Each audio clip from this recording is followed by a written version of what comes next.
हाँ भी पड़ोसी हो संडे कैसा रहा। इंडिया को न्यूजीलैंड ने 36 सालों के बाद हरा दिया। लास्ट टाइम जब न्यूजीलैंड इंडिया से उनके घर में एक टेस्ट मैच जीता था वो तब था 1988 और उसके 36 सालों के बाद आज वो दिन आया जब न्यूजीलैंड ने इंडिया को उनके घर में हराया और गंदी तरह हराया। 8 विकेटों से हरा दिया इंडिया को, जो कि अनबिलीवेबल चीज़ है। कभी कोई बंदा सोच नहीं सकता कि इंडिया को कोई उनके घर में आके हरा जाए।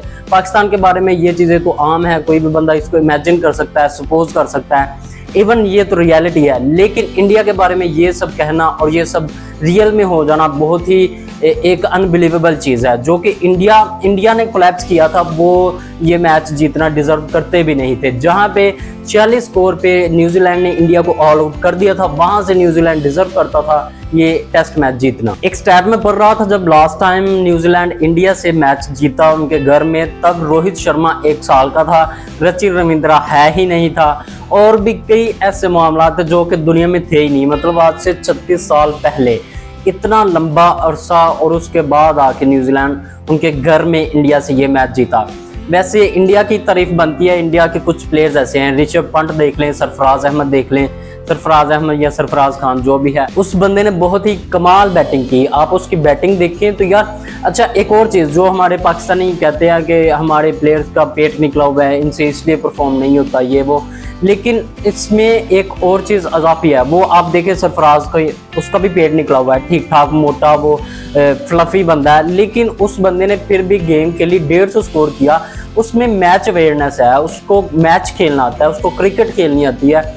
उसकी फिटनेस को आप छोड़ दें, फिटनेस उसकी नहीं है बिल्कुल भी। आप देख सकते हैं उसका पेट वो सब कैसा है, लेकिन फिर भी उसको मैच खेलना आता है। हमारे प्लेयर्स को ना तो मैच खेलना आता है और ना ही इनको प्रेशर हैंडल करना आता है। वो जिस सिचुएशन में आया था सरफराज, वहां पे आके फुल पैनिक सिचुएशन थी। लेकिन उसके साथ एक और प्लस पॉइंट ये था कि उसके दूसरी तरफ जो बैटर था वो था विराट कोहली।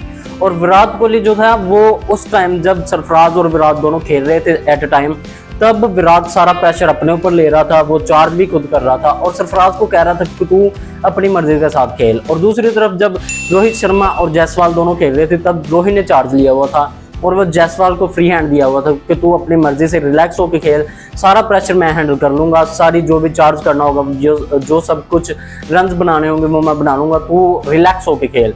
यही चीज़ होती है असल मैच अवेयरनेस। यही चीज़ होती है कि आपके जो बड़े प्लेयर्स हैं, जो आपकी टीम के सीनियर्स हैं, वो आपको हौसला देते हैं। जो आपके नए प्लेयर्स आते हैं, नए प्लेयर्स पे एक तो इतना प्रेशर नहीं आता, दूसरा ये कि वो स्कोर भी अच्छे से कर लेते हैं। हमारी टीम में आप देखें जो लास्ट टाइम टेस्ट मैच हम इंग्लैंड से जीते, इसमें कामरान गुलाम और रिजवान दोनों खेल रहे थे एट अ टाइम। असल में हक तो बनता था कि रिजवान आए, वो आके चार्ज ले, वो सारा प्रेशर हैंडल करे और कामरान गुलाम को फ्री हैंड दे कि तू अपनी मर्जी से खेल। लेकिन इसके उल्ट हो रहा था, रिजवान जो है वो फ्री था, वो फ्रीली खेल रहा था, मतलब वो अपनी ही मस्ती में था, लेकिन जो सारा प्रेशर हैंडल कर रहा था वो था कामरान गुलाम। मतलब कि जो हमारा डेब्यूटेंट था वो हमारे सीनियर प्लेयर के लिए काम कर रहा था। लेकिन ऐसा नहीं होना चाहिए, जो कि इंडिया से हमें ये चीज़ सीखनी चाहिए। खैर इनका ये सब अभी बहुत दूर है, ये सारी चीज़ें सीखने के लिए इनको अभी बहुत ज़्यादा थिंक टैंक की ज़रूरत है, बहुत ज़्यादा एक्सपीरियंस की ज़रूरत है।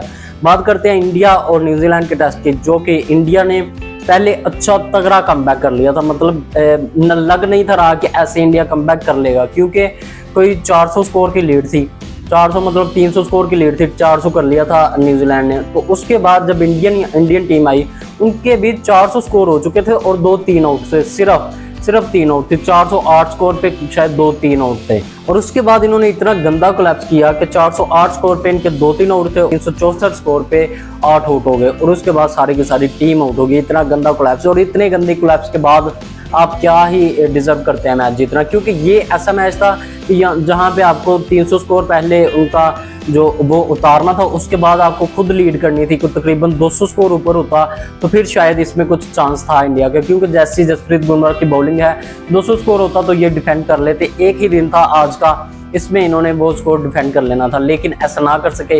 इंडियन बैटिंग जो है वो कोलैप्स कर दी। कोहली, शर्मा, सरफराज और उसके बाद ऋषभ पंत, इनके बाद कोई भी ऐसा बैटर नहीं था जो कि टिक पाया। यार मुझे केएल राहुल की समझ नहीं आती, ये बंदा पता नहीं किस प्रजाति का है, इसको पता नहीं क्यों टीम में रखा हुआ है। ये तो प्रेशर हैंडल बिल्कुल भी नहीं कर पाया। आया पहली इनिंग में भी इसने गंद किया और दूसरी इनिंग में भी इसने बिल्कुल गंद कर दिया। और वो आउट हो गया। उसके बाद रविचंद्रन अश्विन आउट हुआ, जडेजा आउट हुआ, ऐसे ही उनकी सारी टीम आउट हो गई। और 107 स्कोर का टारगेट था जो कि इतना ज़्यादा नहीं था, ये कोई भी टीम आसानी से कर सकती थी, लेकिन इन्होंने आसानी से नहीं करने दिया। आज का दिन था, वैसे तो सुबह सुबह बारिश हो रही थी, लेकिन उसके बाद जब मैच शुरू हुआ तो बारिश रुक गई, जिसमें एक अच्छी मज़े की चीज़ ये थी कि 107 स्कोर बनाने में भी न्यूजीलैंड को बहुत ज़्यादा मुश्किल आ रही थी, क्योंकि आपने अगर पहले कोई 15-16 ओवर देखे होंगे तो आपको मज़ा आ गया वो देख के, क्योंकि जसप्रीत बुमराह बॉलिंग करवा रहा था और डेविन कॉनवे खेल रहा था, और कॉनवे का मुंह देखने वाला था। उसने जितनी ज़्यादा मिस करवाई बॉल्स जसप्रीत बुमराह ने कॉनवे से, वो सारी देख के कॉनवे एक दफ़ा फुल पैनिक था, वो फुल पैनिक मोड में गया हुआ था, लेकिन वो बाद में काम आ गया। दूसरी तरफ से यंग जो है वो भी बाउंड्रीज लगा रहा था, इस चीज़ से कुछ वो लाइट फील हुआ, और डेविन कॉनवे फिर भी वो पैनिक हो गया था बिल्कुल, वो अपने ही प्रेशर में खेल रहा था, उसको मतलब कुछ समझ नहीं थी आ रही, इतना ज़्यादा पैनिक कर दिया था जसप्रीत बुमराह की बॉलिंग ने। 2 विकेट्स ले ली बुमराह ने, लेकिन फिर भी कोई इतना काम नहीं आया, क्योंकि 107 स्कोर था। सचिन रविंद्रा आया, उसने यार क्या कमाल बैटिंग की। पहली इनिंग में आया उसने सेंचुरी मार दी, दूसरी इनिंग में आया उसने कुछ 40-47 स्कोर किए, वो भी फास्ट स्कोर किया, मतलब ऐसी कंडीशन में आ गए। यार ये नया बच्चा है, बिल्कुल यंग है, और इसका आप प्रेशर हैंडल करना चेक करें, इतने कमाल तरीके से ये प्रेशर हैंडल करता है। खैर भाई, इंडिया ये मैच डिजर्व नहीं था करता 46 पे आउट होने के बाद, और न्यूजीलैंड ये मैच डिजर्व करता था, क्योंकि उन्होंने इंडिया को इंडिया में 40 स्कोर पे आउट कर दिया था, और उसके बाद वो जीतना डिजर्व करते थे। आज की वीडियो में यही चीज़ें थी, आपको पसंद आई तो लाइक करें, नहीं पसंद आई तो डिसलाइक करें, मेरे फेसबुक पेज को फॉलो कर लें और यूट्यूब चैनल को भी सब्सक्राइब कर दें। मिलते हैं अगली वीडियो में, तब तक अपना ख्याल रखिएगा।